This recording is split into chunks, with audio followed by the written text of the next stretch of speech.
You will never get your knife sharp until you understand this concept. We've all seen those clips where someone dulls their knife on purpose and restores it, and we wish we had the same results. Here's what they're not telling you. Using only one grit level just doesn't cut it, and honing doesn't fix a rough edge.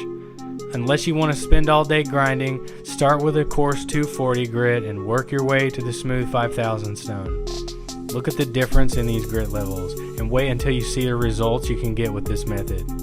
It's true that restoring a knife can take a while either way, but using only a coarse grit leaves your edge rough and using a fine grit takes forever. That's why when you work your way up the grit levels, you take your knife from this to this.